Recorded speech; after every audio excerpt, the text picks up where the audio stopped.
in the 21st century.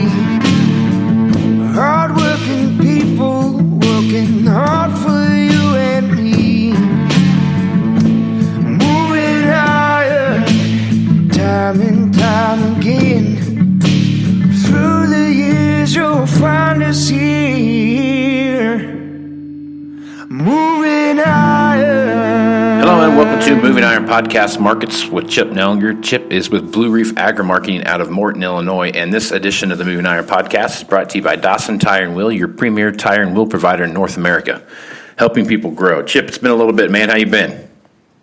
Doing well, Casey. Enjoying the sunshine here finally for 2 weeks. It's been gray and dreary and snowing and sleeting and a little bit of everything. So we finally got the sunshine today. I think we're 61, 62 degrees. So it's nice to see the sun. Yeah, the groundhog definitely saw his shadow today in Central Illinois. Right on. And didn't see it out here. I think he hasn't seen his shadow for a little while. So it's been very spring-like here for the month of January. And I think today's high is like 63 degrees or something like that.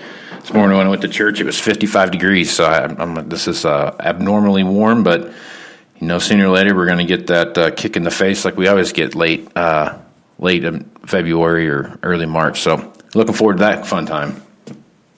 Yeah, they say that's coming this coming week for us. We're going to get 1 day here of sunshine and really warm, and then some wintry stuff coming in the middle of the week. So we're not out of the woods yet. Yeah.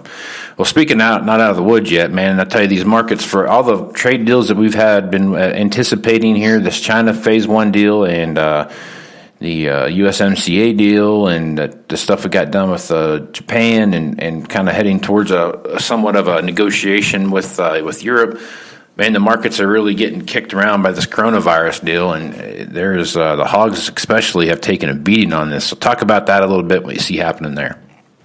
Yeah, it's definitely affecting financial markets, all our commodity markets.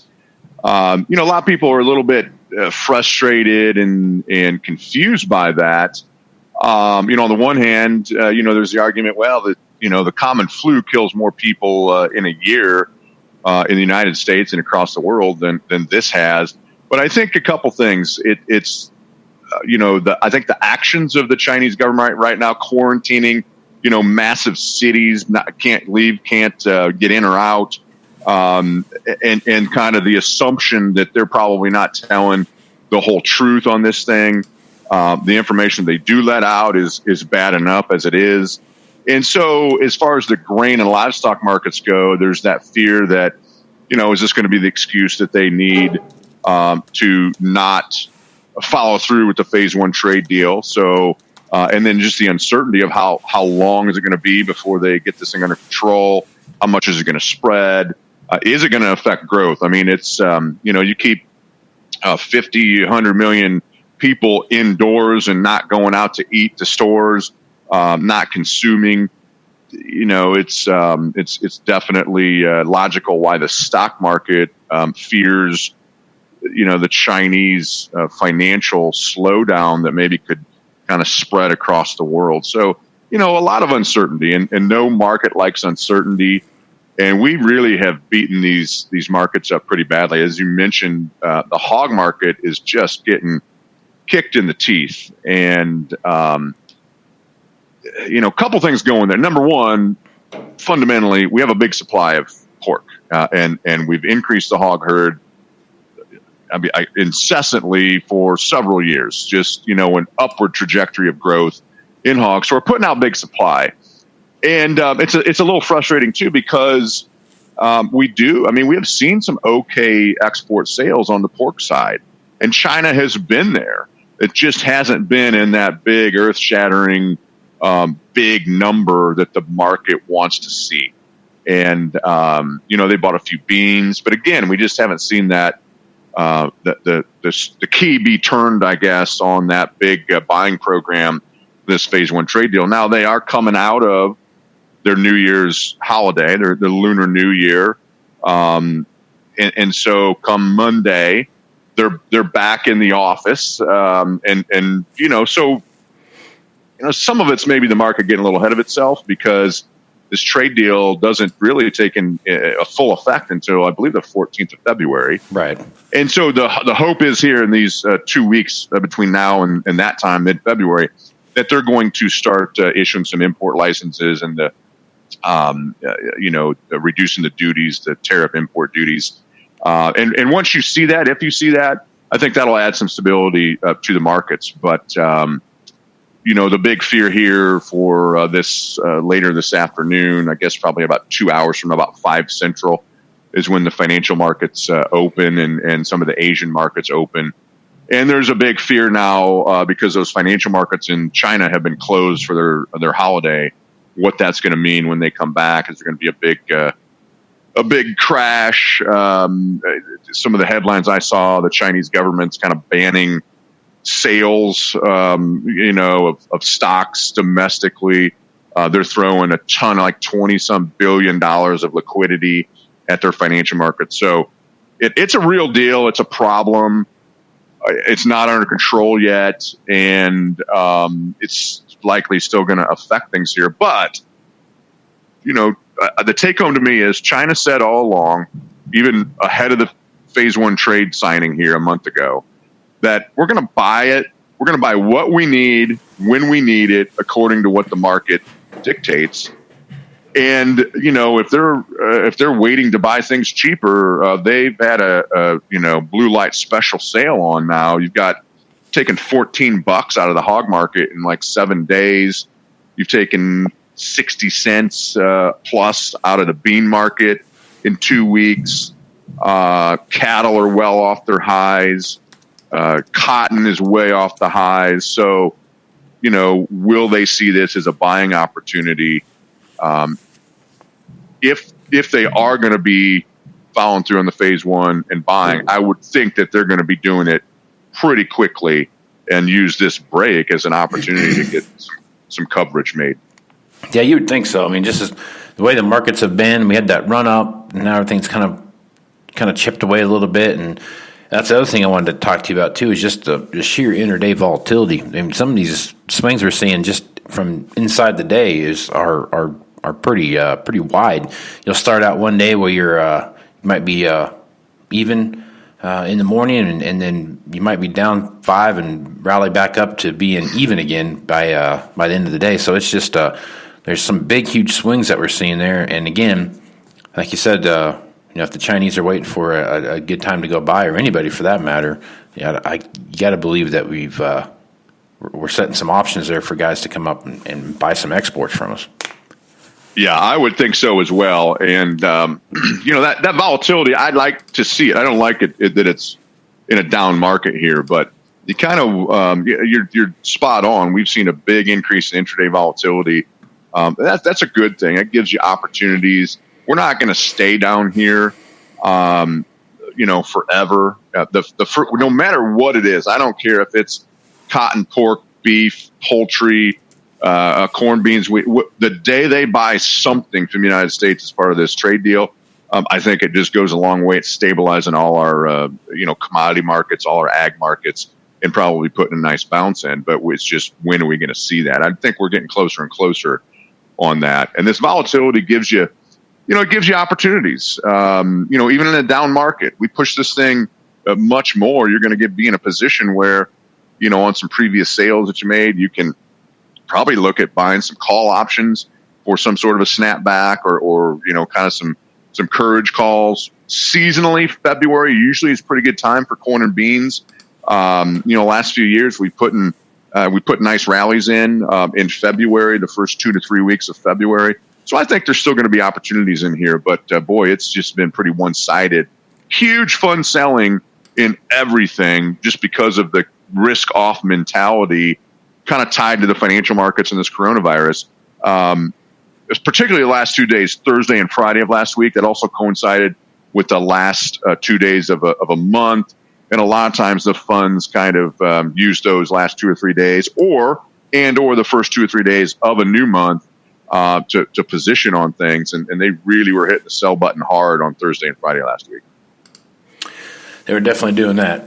All right, so let's jump over and take a look at what you see happening down in South America. So there's been a lot of news coming out of South America here of late. They were having some issues with some dryness. Now they got some pretty beneficial rains there, and the Minister of Ag down there actually raised the overall kind of, I guess, the bushels on corn and then their soybeans as well. So right now their soybeans are getting close to being harvested, and they're just not planting the second round of corn. So I guess talk about what you see in South America and what you see, any kind of real swing in our markets because of that.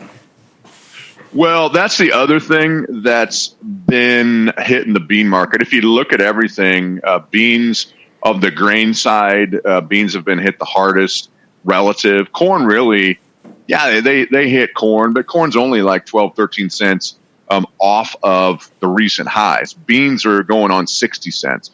And I think that's a big reason is South America. They do have a big crop coming in Brazil. How big, we're not sure. It's probably a record. Some of that's starting to get factored into prices in here. As you mentioned, there's pockets that are a little bit too wet where harvest has been a little bit delayed, especially the northern part of Brazil. Something to watch is if that stays like that, maybe they get their second crop corn planting delayed a little bit. That could maybe start affecting corn. Parts of Argentina have been a little bit dry. They've kind of fought that the whole season. Not super hot. They've got a little bit of rain in some areas. So I'd say if anywhere, maybe Argentina is the most questionable as to their weather situation. But it does look like the reality is that Brazil has a record crop, and maybe by a big amount, and that's definitely hanging over the bean market. But still, I would think that this thing's getting a little overextended to the downside in the case of beans, and with February now at hand, I think, especially if we could stabilize these financial markets and get some confidence that China is going to come back and start buying some U.S. products, I think that'll give us a nice snapback. But with that being said, the window's closing here, and any rally you do see over the next 6 weeks, I think we really have to have our finger on the trigger and have a plan to protect any remaining 2019 bushels and really start getting some stuff protected, sold, hedged in some way, shape, or form on our 2020 corn and bean production.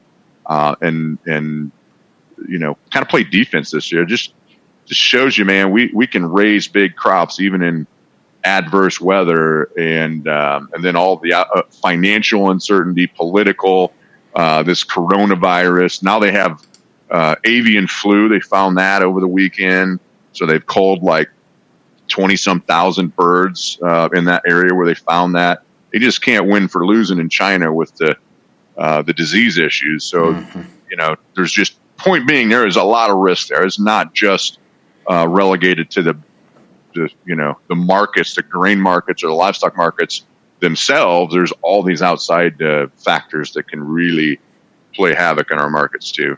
Yep. There's China's got all kinds of disease going on over there right now. And you just take a look and see what's happened. It's driving the overall what they want to buy anyway. I guess let's put it that way. I mean, same thing with like the African swine fever thing. I've kind of argued this before on here that irregardless of what would have happened with any kind of trade deal we had, more than likely, just because of the amount of pigs that they had to cull, they wouldn't have bought nearly as much soybeans anyway. And so, I mean, of course, China's playing it out that it's because of the trade deal, and that has some. I'm not going to get me wrong. Does have an effect on what they're buying from us, but still, the amount of soybeans they've bought this year compared to other years isn't nearly what it was, just because of what they need, and that's what kind of the point they've made all along in their buying cycles. Yeah. The good news is they've relative to the last 2 years, they recently in the last 90 days they have stepped up their U.S. bean purchases. So we're above the pace that they've been on for the previous 2 years because of this trade deal. Still way behind normal. But like you said, the question is out there, how much they're going to buy, when they're going to buy, is this thing going to slow their growth down? People have compared this back, I believe it was 93 when the SARS virus was there. similar type thing. This has happened faster and affected more quicker. But if you compare that, they actually increase their buying, right? So there's an argument that, well, what are you going to do? I mean, you're out there in the heart of blizzard country. We're not immune to it here. If you're stuck in your house for even a weekend, right? What do? Well, there's not much to do. You surf the internet a little bit and you eat, right? I do. I eat more and you're bored. And so there is an argument that their consumption could actually increase a little bit. And it's not like it's killing massive amounts of people yet. And so, I think if you take a step back, take a breath and say, okay, what's the reality of this thing? There's 1.3 billion people there. They're probably scared. They're probably staying home. It probably is affecting their economy somewhat and their growth, but that doesn't mean they're going to consume any less. Right.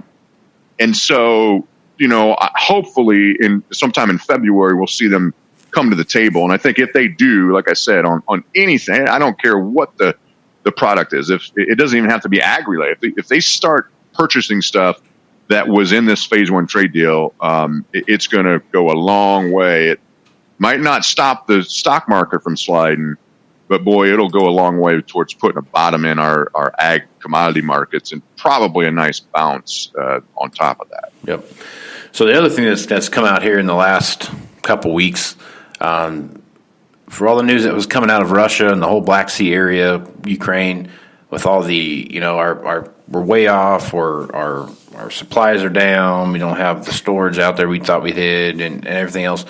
And lo and behold, they found a massive amount of stuff out there, whether wheat and corn both. They've had a record corn crop here, and that they're just figuring out what they've gotten. And that's actually had a kind of a splash on the market too. As for what they're throwing out there in the marketplace. Yeah, and it's a little bit confusing. Obviously, they're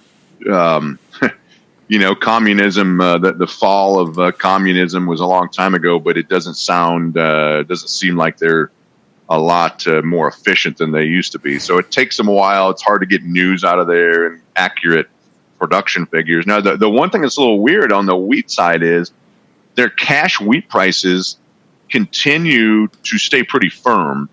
So, and then there was some questions as to, we have these supplies of wheat, especially, but we may not allow them to be exported, right? Because they use a fair amount internally, and so their cash wheat prices are pretty firm, and that's helped keep a little bit of a floor under the wheat market. One of the things that has really hung over the corn market for a long time is the effect of the production that we're seeing in the Black Sea area, Europe, Ukraine, Russia, as well as South America, Argentina, and then the second crop of corn in Brazil.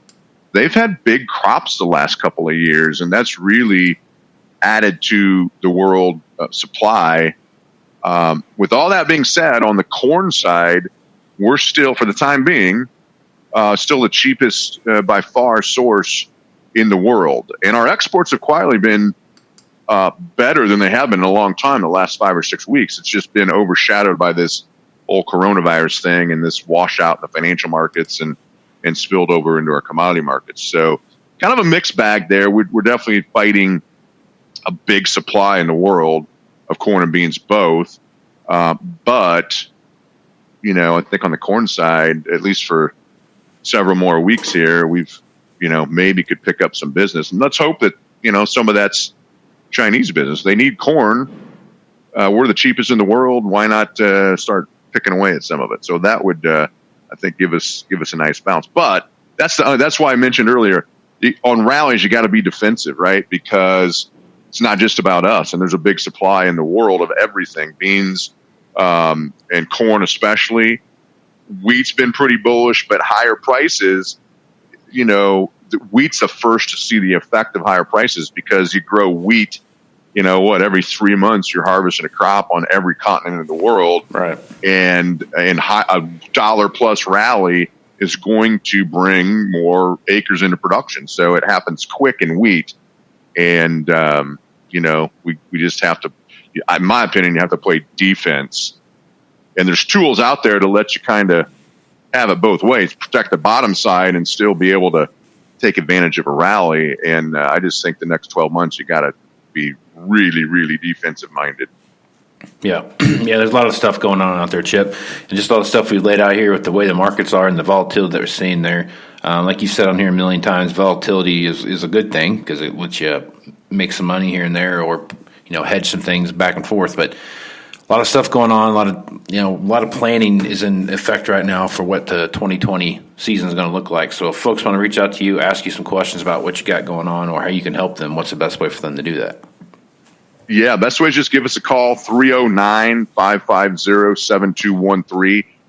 Perfect time now when the snow's flying to be kind of getting a plan, and everyone's plan is different. No two plans are the same, but it's important to have one and then execute it.